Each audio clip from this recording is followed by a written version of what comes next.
Good afternoon and welcome. My name is Rion Willard and I'm wandering through the old town of Dubai, and it's quite a fantastic recreation of what the old part of the city would have been like many years ago. Kind of built with contemporary construction methods. All the buildings you see behind me, rather than being the kind of old shells and composite materials they would have used in the past for the vernacular town building, it's made out of concrete with kind of sand renderings on the top. But what's really beautiful about this area is that it kind of adheres to a traditional footprint of an Arabic town, or what Dubai would have been like maybe 100 years ago or so. And the spaces are what are so magical, and all these types of places are really designed for really hot weather. They're very kind of self-cooling and self-shading and self-protecting, and they make use of two of my favourite architectural devices. One is the public square, like you can see behind me, and the other is the courtyard, very much in the same vein. And also, to add a third one in, the wind towers, which you can see all around, though I probably would suspect that these are just for show and they don't actually work, they're not functional.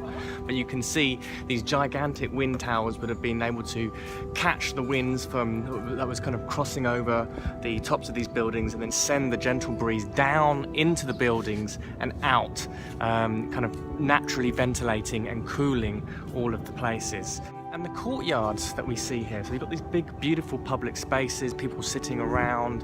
It's just a very, very nice, relaxed, sheltered from the heat and the sun and the intensity of the desert weather, to create these kind of beautiful public spaces. And when you go into the little houses themselves, you have this further level of kind of interiousness.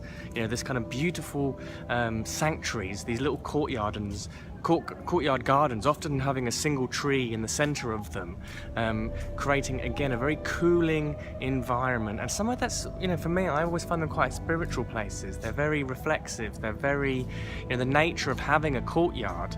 I mean, the courtyard is a architectural device that appears throughout every civilization in humanity. Every kind of dwelling that humans have ever built, a courtyard often features heavily throughout our societies.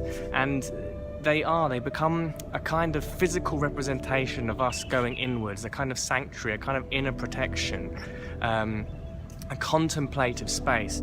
Have Moorish way of building the traditional Arabic town, the traditional Arabic courtyard, are very, very special, and have this quality of stepping inside, of protection, of creating a sanctuary for what a home can be.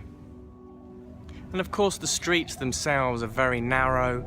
They protect from the harshness of the sunlight, and in such, you know, contrast to the 8-lane highways that you see that dominate Dubai. I mean, this is a very, very small area of Dubai, which is actually like this, and it's become, you know, the cultural area. It's an area where people come for nice teas and for those art galleries, and a bit of an artist's quarter feel about it. And it's very much a sort of tourist location. It's not necessarily a functional working part of town necessarily. It's in such stark contrast, this kind of beautiful little streets which are kind of, they create moments between people. There's nothing else that will happen except for a certain level of intimacy. When you pass somebody by, you can't help but look them in the face and say hello. And that kind of sets up the public spaces beautifully, because when you're living in a town that's kind of built around that human scale of walking, of the human body, it creates naturally social spaces for us to communicate in, and then they open up into these larger squares that you see here, and it creates an environment for us to connect with each other. And, you know, likewise, the interior courtyard spaces create moments for us to connect inwards with ourselves. So I'm a big, big fan of this type of architecture and these types of spaces. I think our modern cities can really benefit so much from this kind of thinking, when we've got just so much history of this type of vernacular that we can be drawing upon and using in modern town planning. And I really hope to be seeing this type of thing, this kind of human scale building, pushed further in our modern cities.